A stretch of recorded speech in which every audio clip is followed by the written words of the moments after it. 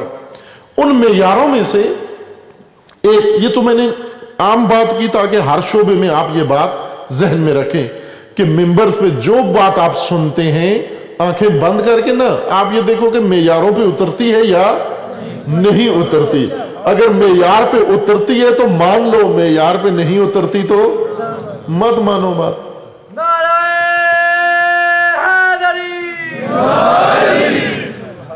دین کے معیار ہیں، وہ پڑھنے سے آتے ہیں، غور کرنے سے آتے ہیں، مطالعہ کرنے سے آتے ہیں، قرآن پڑھنے سے آتے ہیں، اہل بیت کی روایات و احادیث سے آتے ہیں، رسول اللہ کی سنت سے معیارات سمجھ میں آتے ہیں.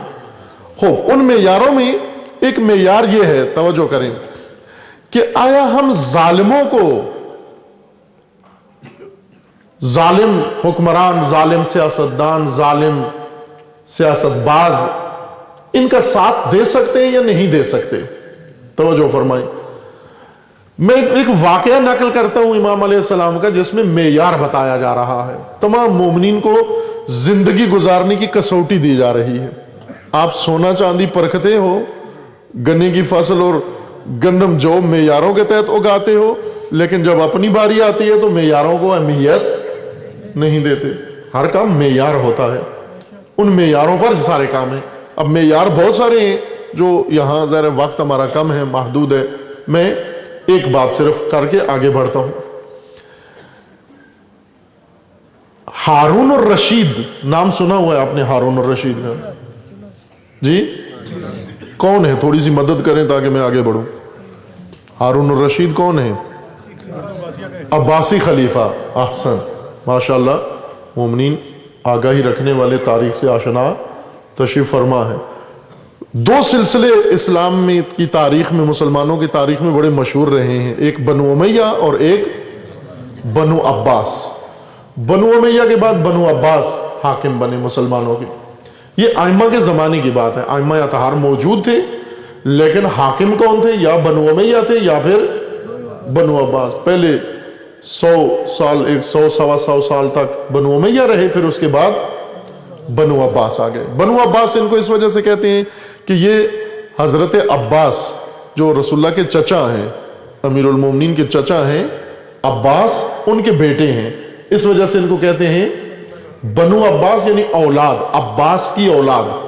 یہ عباس وہ نہیں ہے جو امیر المومنین کے فرزند ہیں کربلا میں جو تھے، یہ عباس رسول اللہ کے چچا ہیں، ان کی اولاد کو کہتے ہیں بنو عباس. کہ یہاں ہمارے ملک میں ان کو عباسی کہا جاتا ہے.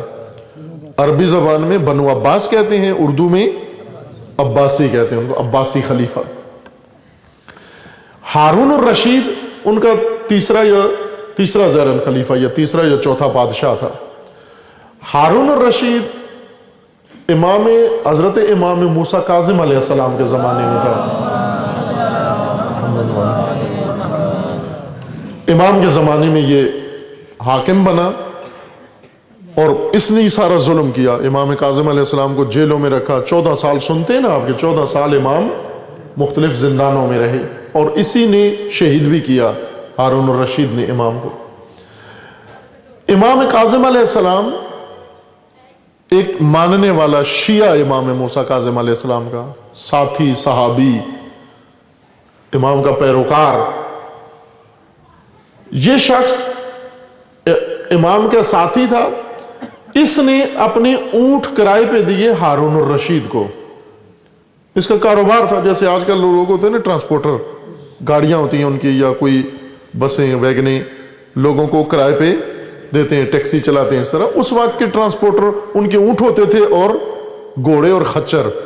اگر کسی کو سامان اٹھانے کے لیے بھی کرائے پہ چاہیے ہوتا تو وہ اونٹ کرائے پہ دے دیتے، یا اگر سوار ہونے کے لیے چاہیے ہوتا تو وہ اونٹ اور گھوڑے کرائے پہ دیتے تھے۔ یہ اس کا کاروبار تھا امام کے ساتھی کا۔ اس نے ہارون الرشید نے ارادہ کیا حج پہ جانے کا۔ غور سے سن رہے ہیں نا؟ سردی کی وجہ سے مشکل تو نہیں ہو رہی؟ ہاں، ایک سردی شکن نعرہ لگائے نا تاکہ سردی بھاگ جائے یہاں سے۔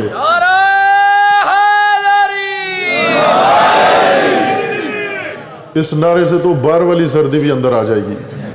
نعرہ تکبیر، اللہ اکبر، نعرہ رسالت، یا رسول اللہ، نعرہ حیدری۔ احسن، جزاک اللہ۔ اس شخص نے ہارون الرشید کو اونٹ دیے۔ ہارون الرشید جو خلیفہ ہے عباسی، لیکن ظالم، غاصب، جس نے حکومت کا منصب غصب کیا ہوا ہے، چونکہ امام کاظم علیہ السلام کے ہوتے ہوئے اس کو حق حکومت نہیں ہے۔ اور جو بھی اللہ کے حاکم اور اللہ کے نظام حکومت کو چھوڑ کر کوئی حاکم بن جائے وہ غاصب ہے، وہ ظالم ہے۔ اب سب سے بڑا ظلم یہی ہے کہ وہ خدا کے نظام کے تحت حاکم نہیں بنا، اس نے حکومت کو غصب کر لیا ہے، کسی بھی وجہ سے کر لیا۔ اب یہ غاصب حاکم مسلمانوں کو دھوکہ دینے کے لیے مسلمان بھی بننا چاہتا ہے، حج پہ جانا چاہتا ہے۔ جیسے ابھی آپ کے حکمران بار بار عمرہ کرتے ہیں گورنمنٹ کے خرچے سے، پورا جہاز بھر کے لے جاتے ہیں، پھر میڈیا میں پی ٹی وی دیتا ہے کہ صدر صاحب، وزیر اعظم صاحب، فلاں منسٹر صاحب عمرہ کرنے گئے ہوئے۔ آخر عمرہ کرنے کے لیے یا حج کرنے کے لیے 1 روپیہ بھی اگر غصبی ہو تو حج نہیں ہوتا۔ حج کے دوران ایک کام حاجی یہ کرتا ہے کہ شیطان کو کنکریاں مارتا ہے، شیطان کو کنکریاں مارتا ہے۔ اور یہ جو بیت المال چرا کے گورنمنٹ کا خرچہ، لوگوں کا، مسلمانوں کا مال چرا کے حج کرنے جاتا ہے، تو جب شیطان کو کنکری مارتا ہے تو شیطان اس کو کہتا ہے کہ تو مجھ سے بھی بدتر ہے، تو مجھے کیسے کنکری مار رہا ہے؟ میں نے تو اتنا بیت المال نہیں چرایا جتنا تو نے چرایا ہے۔ تو احرام بھی تیرا غصبی ہے، تو یہ تولیہ جو باندھا ہوا ہے یہ بھی غصبی ہے، حرام کا تولیہ باندھ کے تو آگے مجھے کنکری مار رہا ہے۔ باہر کے حج پہ یہ گیا دھوکہ دینے کے لیے، چونکہ حکمران دھوکہ دیتے ہیں لوگوں کو، مسلمانوں کو دھوکہ دیتے ہیں، کبھی دھوکے کی نماز پڑھنا شروع کر دیں، کبھی دھوکے کا حج کرنا شروع کر دیں، تاکہ لوگوں کو پتہ چلے کہ ہم بھی مسلمان ہیں۔ یہ حج پہ جانے کے لیے اس نے ارادہ کیا۔ ظاہر ہے بادشاہ جب حج پہ جاتا ہے تو اس کے ساتھ لو لشکر سارا ہوتا ہے، چیلے چپانڈے، اس کے ہزاروں لوگ ساتھ اس کے حج کرنے جاتے ہیں۔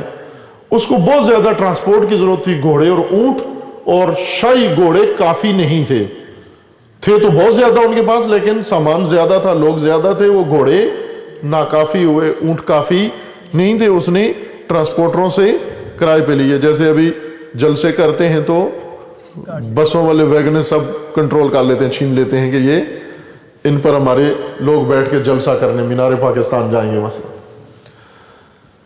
اس نے اعلان کیا کہ جتنی بھی ٹرانسپورٹر ہیں، گھوڑوں کے مالک، اونٹوں کے مالک، ان سب کو کہو کہ اپنے اونٹ اور گھوڑے ہمیں دے دیں، کرائے پہ دے دیں۔ خوب، یہ بھی بہت خوش ہوا کہ شہنشاہ، بادشاہ میرے اونٹ کرائے پہ لے رہا ہے، اس نے دے دیے۔ اونٹ دے کر پھر آیا امام کو ملنے کے لیے۔ جب امام کو ملنے کے لیے آیا تو امام نے اسے کہا کہ تو ہمارے پاس مت آیا کر، تو ہمارا نہیں ہے، تیرا ہم سے کوئی تعلق نہیں۔ کہنے لگا مولا آپ تو مجھے جانتے ہیں، میں، میرا باپ، میرے خاندان، میری اولاد، ہم سب آپ کے ماننے والے، آپ کے شیعہ، آپ کے پیروکار۔ امام نے کہا نہ، تیرا باپ تھا لیکن تو نہیں ہے۔ کہنے لگا کیوں، مجھ سے کیا غلطی سرزاد ہوئی ہے؟ امام نے فرمایا کہ تو نے ہارون الرشید کو گھوڑے اور اونٹ کرائے پر دیے ہیں۔ تو بہت تعجب کرنے لگا، کہنے لگا کہ آپ تو جانتے ہیں، آپ کے علم میں ہے کہ وہ ان گھوڑوں کے ذریعے سے گناہ کرنے نہیں گیا، بلکہ کیا کرنے گیا ہے؟ حج کرنے گیا ہے۔ تو حج تو عبادت خدا ہے، تو عبادت خدا کے لیے میں نے اس کو اپنے اونٹ اور گھوڑے کرائے پر دیے ہیں۔ امام نے کیا فرمایا؟ معیار بیان کیا۔ امام نے فرمایا کہ ظالم انسان ظالم کو جس راہ میں ذرا برابر جو مدد دے گا وہ ظالم کے ساتھ شمار ہوگا۔ تو نے ظالم کو دیا ہے گھوڑا اور اونٹ، ظالم گیا ہے۔ کہنے لگا کہ خوب وہ واپس آ جائے گا۔ امام نے فرمایا کہ کیا تیرے دل کے اندر آرزو ہے یا نہیں کہ وہ زندہ سلامت واپس آئے تاکہ تجھے کرایہ دے؟ اگر مر گیا تو تیرے گھوڑوں کا کرایہ کوئی بھی نہیں دے گا۔ کہنے لگا ہاں، میرے دل میں یہ احساس ہے کہ وہ صحیح سالم واپس آ جائے۔ تو امام نے فرمایا کہ اسی لیے تیرے اندر ظالم کی ہمدردی موجود ہے، تو ظالم کی سلامتی کے لیے دعا کر رہا ہے اللہ سے کہ یہ ٹھیک ٹھاک واپس آ جائے، اور جو ایک لحظے کے لیے بھی ظالم کے ساتھ ہمدردی کرے وہ ظالم کے ساتھ شمار ہوتا ہے۔ عزیز من توجہ فرمائیں، اب امام علیہ السلام اپنے پیروکار کو، شیعہ کو معیار دے رہے ہیں کہ تو نے اگر ہمارے مسلک پہ چلنا ہے تو تجھے ان معیاروں کا خیال رکھنا ہوگا۔ تو کسی ظالم کا ساتھ نہیں دے سکتا، کسی فاسق و فاجر کا ساتھ نہیں دے سکتا۔ دوسرے لفظوں میں امام کاظم علیہ السلام کیا فرما رہے تھے اس شخص کو کہ تیرے جیسے نافہم اور سادہ لو بیوقوف ساتھیوں کی وجہ سے میں جیل میں ہوں، اور میرا دشمن اور اللہ کا دشمن تیرے گھوڑوں کے اوپر بیٹھا ہوا ہے، تیرے اونٹوں میں بیٹھا ہوا ہے۔ تیرا امام میں ہوں، امام جیل میں، زندان میں، اور ظالم گھوڑوں پہ بیٹھا ہوا۔ کس کے گھوڑے پہ بیٹھا ہوا؟ شیعہ کے گھوڑے پہ بیٹھا ہوا، مومن کے گھوڑے پہ بیٹھا ہوا، جا رہا ہے حج کرنے کے لیے۔ خوب امام نے فرمایا کیا تو اس طرف دھیان نہیں دیتا کہ تو کس کو لبیک کہہ رہا ہے، کس کے میدان میں حاضر ہے، کس کو اپنی اطاعت پیش کر رہا ہے؟ میں تیرا امام ہوں۔ اگر تم لوگ میری دعوت پر لبیک کہتے تو آج حکومت میرے پاس ہوتی، میں تمہارا حاکم ہوتا، لیکن میں جیل میں ہوں، زندان میں ہوں۔ کیوں جیل میں ہوں؟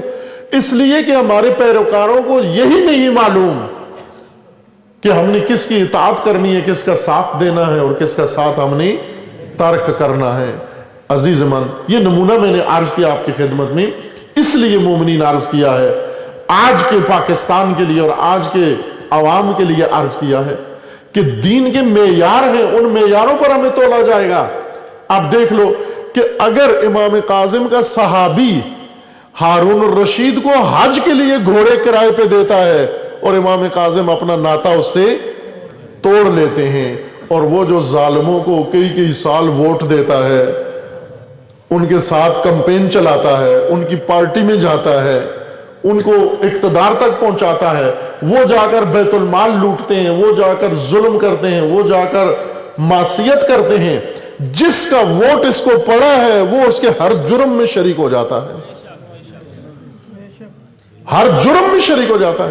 مثلا میں نے ایک کو ووٹ دیا، میرے ووٹ سے وہ بن گیا، ایم این اے بن گیا، ایم پی اے بن گیا، حاکم بن گیا، کچھ بھی بن گیا، اور وہاں جا کر اس نے ظلم شروع کیا، اس نے جرم شروع کیا۔ خوب یہ جرم میں بھی شریک ہوں اس کے اندر۔ اب قیامت کا دن ہوگا، میرا حساب کتاب نکالا جائے گا، تیرے اندر یہ جرم، تیرا یہ جرم، میں حیران ہوگا کہ میں نے کب کیا یہ جرم؟